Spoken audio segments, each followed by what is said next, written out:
Hello everyone, अगर आपने जो है थंबनेल देख के वीडियो पे क्लिक किया है तो आपने जो है एकदम सही वीडियो पे क्लिक किया है। आज जो है मैं आपको कोऑर्डिनेट ज्योमेट्री का हर एक बेसिक पॉइंट को जो है टच करने का ट्राई करूंगा, जो आपको क्वेश्चन बनाते समय आपको कोई परेशानी ना हो। आप चाहे कंपटीशन एग्जाम का तैयारी कर रहे हो या किसी मीडियम क्लास में 8th में 9th में 10th में 11th में 12th में या कोई कॉम्पिटिटिव एग्जाम का तैयारी कर रहे हो, उसमें अगर ये चैप्टर आ रहा है निर्देशांक ज्यामिति, तो क्वेश्चन तो आप बना पा रहे होंगे लेकिन आपको मजा नहीं आ रहा होगा। तो अगर आप चाहते हैं कि क्वेश्चन भी बना रहे हमें मजा भी आए तो आपको इस वीडियो को जरूर देखना चाहिए। तो चलिए मैं आपको वीडियो में बताता हूं कि वो चीज क्या जानना जरूरी है। सबसे पहले कि ये चैप्टर जो है हम स्टार्ट किए हैं तो इसका नाम है निर्देशांक ज्यामिति, इंग्लिश में कोऑर्डिनेट ज्योमेट्री। इस चैप्टर में मुख्यतः हम बिंदु के बारे में डिस्कस करेंगे, ये हमें पता होना चाहिए। कोई बिंदु होगा उसके बारे में हमें पढ़ना है, ठीक है। ओके, अब देखिए यहां पे जो निर्देशांक है इसका दूसरा नाम हम नियामक भी कहते हैं, नियामक।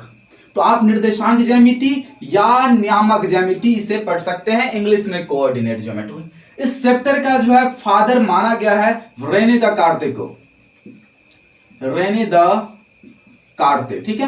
ये इसका जो है फादर है। क्यों है, कैसे है, किस लिए है, वो इसका स्टोरी है। आप गूगल पे सर्च मारोगे तो आपको मिल जाएगा, क्योंकि इसने जो है कोऑर्डिनेट ज्योमेट्री का जो है बहुत सारे, सबसे पहला जो पॉइंट इसके बारे में उसने जिक्र किया था कि कोऑर्डिनेट ज्योमेट्री क्या है, इसमें क्या पढ़ना है क्या नहीं, किस चीज के लिए, ये इसी व्यक्ति ने जो है उठाया था, जो फ्रांस का था। ये व्यक्ति जो है फ्रांसीसी था, फ्रांस का जो है मैथमेटिशियन था, ठीक है।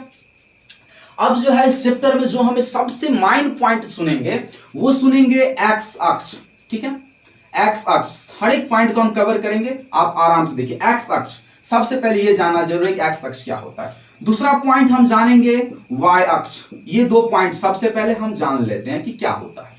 इसमें जो है सबसे माइन पॉइंट एक्स अक्ष, दूसरा है वाई अक्ष। ये क्या होता है, कोई नहीं, अगर हम कोई नॉर्मल सा लकीर खींचते हैं, स्ट्रेट होना चाहिए, चाहे ऐसे हो चाहे ऐसे हो चाहे ऐसे हो, वक्र नहीं होगा, सीधी होगा, वो चाहे कैसे भी हो।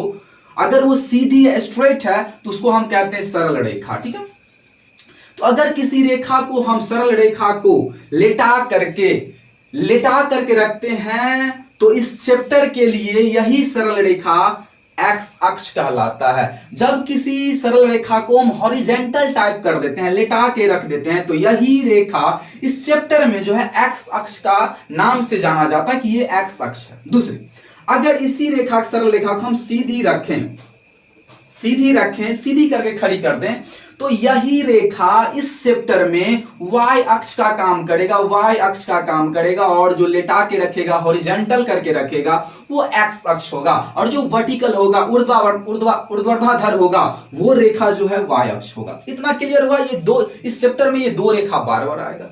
तीसरा पॉइंट इसमें आता है थर्ड में मूल बिंदु, इसमें आएगा, ठीक है। तो ये बहुत सारा पॉइंट आएगा जो आपको, इसमें से 80% आप जानते होंगे, 2% भी कुछ ना कुछ आपको नया सीखने को जरूर मिलेगा। मैं ये नहीं कहता कि आपको जो है सब चीज नया मिलेगा, जानते होंगे कुछ ना कुछ जरूर आपको जो इसमें नया मिलेगा।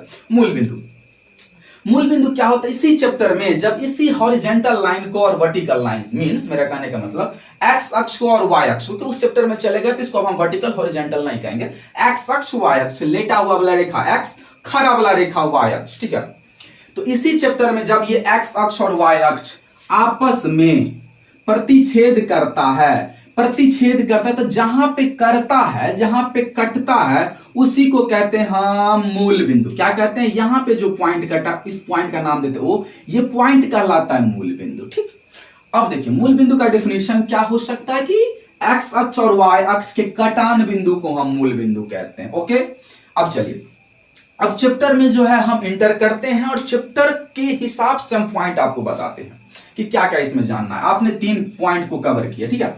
अब चलिए, इसमें जो है सबसे पहले जो है आपको जो है क्वाड्रेंट, भुज, कोटि, नियामक, निर्देशांक, एक्स अक्ष, एक्स नियामक, ये सारा जानना है, ठीक है। अब देखिए सबसे पहला पॉइंट क्या है इसमें, कि सबसे पहले जो है हम जानेंगे, इसमें एक नया पॉइंट आएगा कि चतुर्थांश। आप सुने होंगे चतुर्थांश, ये वर्ड तो आप सुने होंगे। इसको इंग्लिश में हम कहते हैं क्वाड्रेंट, QUDRANT, क्वाड्रेंट। ये होता है इसका इंग्लिश नाम होता है, ठीक है, क्वाड्रेंट, हिंदी में चतुर्थांश।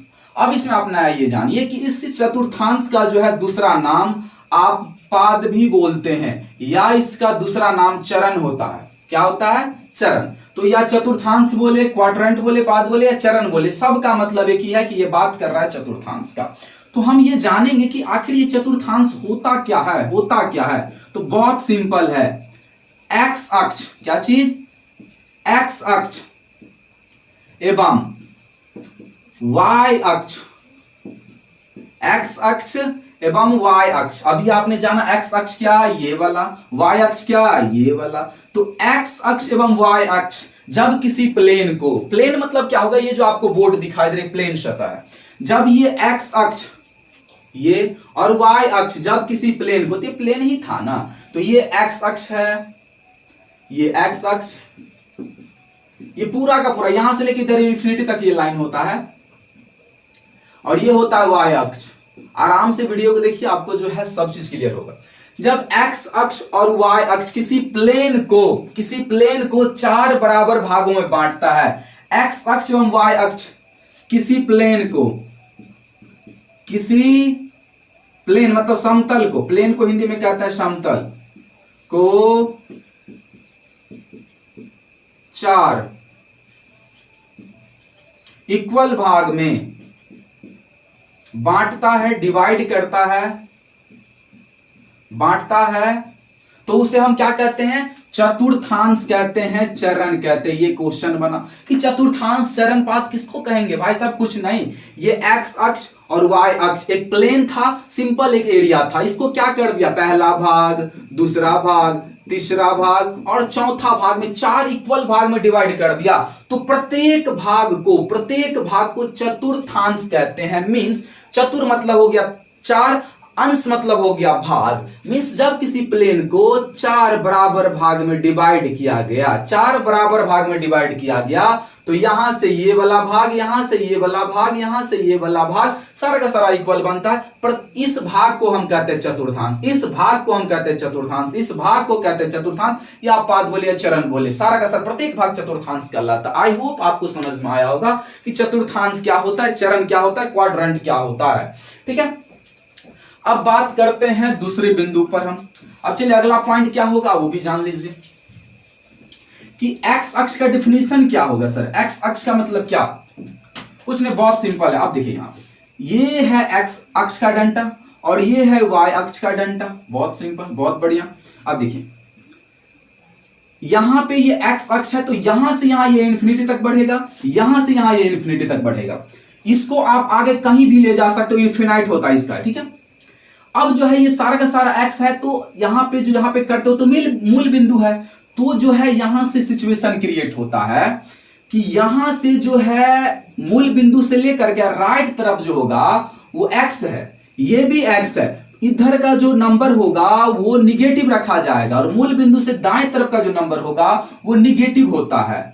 रेने दकार्ते ने कहा, ठीक है, कि आप जो है मूल बिंदु से राइट तरफ के जितने भी बिंदु होंगे वो पॉजिटिव होंगे, धनात्मक होंगे। लेकिन दोनों में कंफ्यूज हो जाएगा कि एक्स ये भी इसीलिए इसको कहा वाई डैश। इधर वाई वाला होगा तो इधर भी कंफ्यूज, इसीलिए वाई डैश रखा गया। ठीक है, अब मूल बिंदु से लेकर के और एक्स के दाहिने तरफ के मान जितना भी होगा सारा का सारा जो है पॉजिटिव होगा। प्लस भी का मतलब होता है प्लस वाला मान, मींस हिंदी में बोले तो धनात्मक संख्या। अब चलिए और मैं थोड़ा सा आपको आसान करता हूं। मींस इस लकीर पे मूल बिंदु से लेकर के दाहिने तरफ जितना भी पॉइंट होगा सब पॉजिटिव होगा, इसीलिए इसको कहते हैं प्लस भी मतलब धनात्मक। और इसी तरफ अगर हम आ जाएं तो ये सारा का सारा निगेटिव होगा, सारा का सारा निगेटिव होगा। अब 5 भी डाल सकते हैं, इस साइड 4 डाल सकते हैं। इसमें कंफ्यूजन नहीं होगा कि इस साइड 4 डाला है तो इस साइड भी 4 ही डालेंगे, नहीं, आप इधर 5 डाल सकते हैं, इधर 3 ही डाल सकते हैं, इधर आप 6 डाल सकते हैं, यहां पे आप 2 ही तक डाल सकते हैं। आप जो है इस सवाल जब बनाएंगे तो चैप्टर में क्वेश्चन के हिसाब से जो है इस साइड ज्यादा लेना है, इस साइड कम लेना है, इस साइड ज्यादा लेना है, इस साइड कम लेना है, इसी साइड ज्यादा लेना है, इसी साइड कम लेना है। क्वेश्चन के हिसाब से जब आप सवाल बनाते चलेंगे तो आपको रिवाइज हो जाएगा कि हमें फिगर किस टाइप से ड्राइव करना है। स्पेस कम है तो माइनस वाला जो है बिंदु में ज्यादा है तो माइनस वाला को बड़ा कर देते हैं, प्लस वाला को छोटा कर देते हैं, वो आप कर सकते हैं। ये कंफ्यूजन में नहीं रहेगी, इसमें 4 है तो इसमें भी 4 तक बढ़ाएंगे, इसमें 10 तक बढ़ाए तो इसमें भी 10 नहीं, इधर 5 बढ़ा लीजिए, इधर 3, कोई दिक्कत नहीं है। ये बड़ा सा डॉट है, बच्चे में कंफ्यूजन रहता है कि इधर 4 तक बढ़ा, इधर भी इसीलिए 4 तक बढ़ा, नहीं, इसको आप यहाँ पे 5 कर सकते हो, कोई दिक्कत नहीं। यहाँ पे देखिए 1 ये निगेटिव होगा, नीचे देखिए y का जो होगा ऊपर वाला मूल बिंदु से लेके इधर ये सारा का सारा होगा पॉजिटिव, इस पर जितना भी बिंदु होगा सारा होगा प्लस वाला, इधर जितना भी बिंदु होगा y के नीचे वाला वैल्यू मूल बिंदु से नीचे ये सारा का सारा निगेटिव होगा। इतना क्लियर है, ये होगा निगेटिव। ओके चलिए इतना क्लियर हो गया कि x अक्ष के दाहिने तरफ वाला सारा बिंदु पॉजिटिव, बाएं तरफ वाला निगेटिव, y अक्ष के ऊपर वाला पॉजिटिव, नीचे वाला निगेटिव। अब दूसरी बात हम करते हैं कि जब ये x अक्ष देखिए यहाँ पे ये x अक्ष और y अक्ष कटता है तो 4 भाग में बंटता है, ठीक है। तो इस चैप्टर में जो है पहला भाग को यहां पे लिया गया, इसको और इसको दूसरा भाग और इसको तीसरा भाग और इसको चौथा भाग कहा गया। अब आप तो क्वेश्चन आएगा कि सर हम किसी को भी पहला भाग, इसको ही पहला भाग, इसको ही दूसरा भाग, इसको ही तीसरा भाग, नहीं। इसका कारण यह है कि जब बना रहे थे इसका सिस्टम चैप्टर के हिसाब से कोई सवाल को डिस्कस किया जा रहा था तो रेने देकार्ते ने कहा कि ये मेरा जो सवाल, ये जो तल बनाएगा किसी भी प्रॉब्लम को सॉल्व करेगा तो ये घड़ी का सुई का जो है सेंटर समझो, इस मूल बिंदु को सेंटर समझो और सेंटर समझो ऐसे कि घड़ी घूमता है क्लॉकवाइज, सुई जो है घड़ी देखिएगा तो इसमें जो सुई रहता है 3 ठो, तो घड़ी जो है घूमेगा ऐसे क्लॉकवाइज, ऐसे घूमता है, टक टक टक टक टक टक ऐसे करके जाएगा। लेकिन ये जो है यहां से बोला कि नहीं, मेरा जो होगा ये जो तल बनेगा, ये जो प्रॉब्लम को सॉल्व करेगा एंटी क्लॉकवाइज। एंटी क्लॉकवाइज का मतलब क्या होता है? घड़ी के विपरीत दिशा, घड़ी के विपरीत दिशा। जैसे हम लोग हाथ में जो घड़ी होता है, जो सुई घूमता है वो होता है क्लॉकवाइज, मींस घड़ी का जो अपना दिशा होता है वो होता है क्लॉकवाइज। उसके हम विपरीत जाएंगे, घड़ी घूमता है ऐसे, अगर हम जाएंगे ऐसे तो ये होता है एंटी क्लॉकवाइज, घड़ी के विपरीत दिशा। तो चैप्टर कहा कि रेने देकार्ते ने कहा कि ऐसे पाद बनेगा, ये पहला होगा यहां से, तो ये फर्स्ट, इसके बाद जो आएगा वो सेकंड, इसके बाद जो आएगा वो थर्ड, इसके बाद जो आएगा वो फोर्थ क्वाड्रेंट बनेगा। इतना तक क्लियर हुआ? इसमें जो हम मूव करते हैं ऐसे एंटी क्लॉकवाइज, इसीलिए ये फर्स्ट, ये सेकंड, ये थर्ड, ये फोर्थ। अब अगला पॉइंट कि किसी बिंदु में आपको पूछा जाएगा, जैसे ये पॉइंट दे दे कि 3,4 किस क्वाड्रेंट में है, किस क्वाड्रेंट में है, किस क्वाड्रेंट में है, तब कैसे पहचाने? क्वाड्रेंट का मतलब किस चतुर्थांश में, किस पाद में, किस चरण में है, कुछ भी पूछ सकते हो कि चतुर्थांश का तो 3-4 नाम है, तो कैसे पता करें? अब अगला क्वेश्चन से आपको क्लियर होगा। अगला फिगर से बारीकी से आपको देखना है कि अगर ये बिंदु पूछ दे कि किस चतुर्थांश में है भाई साहब, की बताइए कि P नाम का कोई बिंदु है जो 3,4 है, तो बताइए ये जो है चतुर्थांश के किस भाग में जो है होगा, ये किस भाग में जो है इंटर कर रहा होगा। ये बिंदु जो है इसमें आएगा पहला क्वाड्रेंट में, कि दूसरा में, कि तीसरा में होगा, कि फोर्थ क्वाड्रेंट में ये जो है बिंदु जो है होगा, किस क्वाड्रेंट में जो है बिंदु रहा होगा। तो कैसे पता करें? हमको तो नहीं पता, इसके लिए सिंबल होता है, आपको पता है ये y डैश, ये x डैश और ये x और ये मूल बिंदु भाई साहब, ठीक। अब देखिए आपको पता है कि मूल बिंदु से दाहिने तरफ होता है पॉजिटिव, ओके, बाएं तरफ निगेटिव, और y अक्ष के ऊपर वाला होता है पॉजिटिव और नीचे वाला होता है निगेटिव। इतना तो क्लियर है ना? अब देखिए सबसे बड़ी पॉइंट इस चैप्टर में जो है, किसी भी बिंदु का कोई भी बिंदु हो, यहां स्थित हो, यहां हो, यहां हो, यहां कहीं पे भी हो, किसी भी बिंदु में जो है, जैसे मान के चलिए P नाम का बिंदु है, तो किसी भी बिंदु का जो होता है निर्देशांक जो होता है x, y होता है, x, y, किसी भी बिंदु का निर्देशांक x, y होता है। मींस इसके जगह पर जो मान होगा वो x होगा और जो दूसरा जगह का स्थान पे होता है वो y का मान होता है। पहले स्थान जो होता है x के वाला होता है, दूसरा जो बिंदु स्थित रहता है वो y होता है। तो यहाँ पे जो 3 है वो मतलब x रहा होगा, x का मान है, और ये y का मान है। ओके, ये क्लियर हुआ कि मींस अगर कोई बिंदु जैसे लिखा हुआ है -5,1/2 m नाम का बिंदु है। अब इसमें जो पहला स्थान पे तो हमेशा x का मान होता है और दूसरा जो होता है y का। ये ऑलवेज अप्लाई हमेशा होगा, किसी बिंदु में पहला मान x का, दूसरा मान y का, मींस ये x का होता है, ये y का होता है। इतना क्लियर? हाँ, ठीक।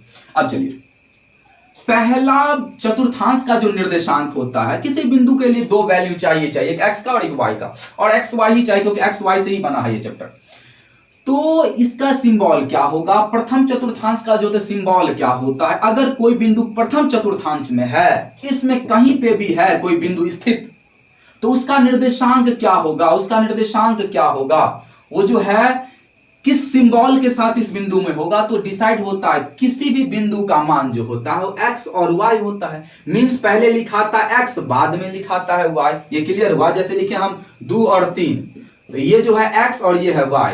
ये जब क्लियर है कि पहले लिखा था x और दूसरे बार लिखा था y, तो ये जो चतुर्थांश बना है मतलब पहले x वाला डंडा पर का लिखाएगा, फिर y वाला डंडा पर का। इसमें जो x वाला डंडा है वो तो पॉजिटिव होता है, मींस पहले पॉजिटिव होता है नंबर, पॉजिटिव में नंबर होता है अगर पहले क्वाड्रेंट में। दूसरा होता है ये वाला डंडा, पहला क्वाड्रेंट जो बना है ये x अक्ष और y अक्ष से ही घिरा हुआ है, तब इसको बोलते हैं ये एक भाग है, इसका नाम है फर्स्ट क्वाड्रेंट। इसमें जो बिंदु होगा उसमें x का भी मान पॉजिटिव होगा और इसमें तो y पर का डंडा पर का वैल्यू होगा, क्योंकि इससे ये घिरा हुआ है तो y भी क्या होगा, पॉजिटिव। तो प्रथम चतुर्थांश में जो भी बिंदु होगा सारा का सारा जो होगा x का मान भी प्लस और y का भी मान प्लस। तो ये क्लियर हुआ, पहले चतुर्थांश का निर्देशांक होता है, जो सिंबल होता है प्लस प्लस होता है। दूसरा का क्या होता है आपको पता है, पहले x का मान लिखा था, x वाला डंडा इसमें निगेटिव है तो निगेटिव, और जो है यहाँ पे ये y वाला डंडा पॉजिटिव है तो पॉजिटिव। दूसरे चतुर्थांश का जो निर्देशांक होता है माइनस कॉमा प्लस होता है, मतलब पहला बिंदु निगेटिव होगा दूसरा पॉजिटिव, ऑलवेज।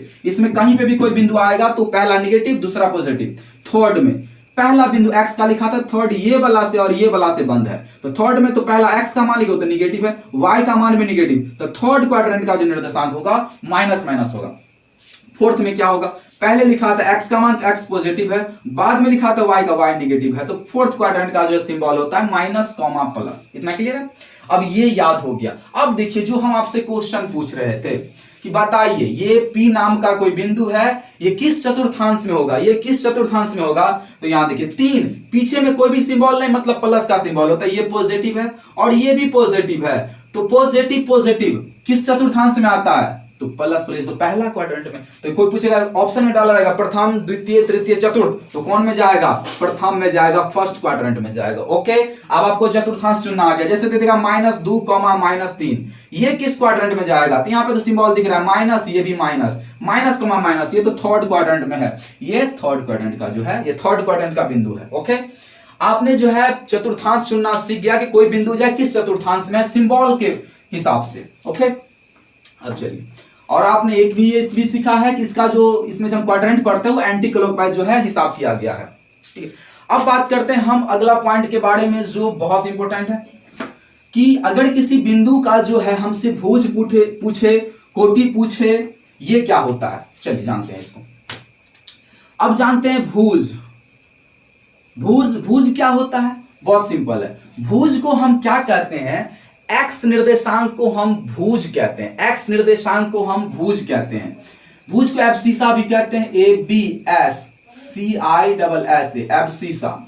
एब्सिसा इसको हम इंग्लिश में कहते हैं। ये क्या होता है, बहुत सिंपल है, जो x का मान होगा किसी भी बिंदु में, किसी भी बिंदु में वही भुज कहलाएगा। ओके, जैसे यहाँ पे m नाम का कोई बिंदु है जिसका निर्देशांक है 5, -6, इसका बोलेगा इसमें भुज चुनिए, तो आपको पता है भुज का मतलब क्या होता है, x का वैल्यू, किसका वैल्यू, x का वैल्यू, x का जो मान होगा वही भुज होगा।